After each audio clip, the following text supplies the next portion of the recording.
आज देखो ମୁଁ ଆଜି ମାଲପୁଆ ଘରେ କରିଛି ଯେହେତୁ ମିଠା ଖାଇବାକୁ ଇଚ୍ଛା ହେଲା।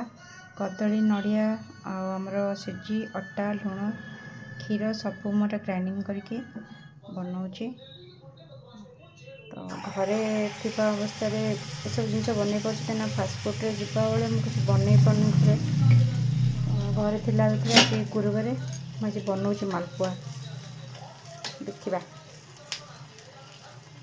कहीं मालपुआर मो पाखे से करी ना जेहेतु मो पाखे जोटा डाली बघरा हुए मुझे आज बनाऊे देखिपे मुझे 3टी बनई रखी आईटा बर्तमान बनाऊँ आपण मैंने एमती बनई खाते बहुत टेस्टी लगे बाहर तो बाहर कौ तेल बन कि दौरान ठीक नहीं पोड़ा तेल किंतु आमर ये फ्रीडम रे होची फ्रीडम ऑयल यूज करूँ सबुठ भल से देहपाई भी आउ तेल भी भल रोचे।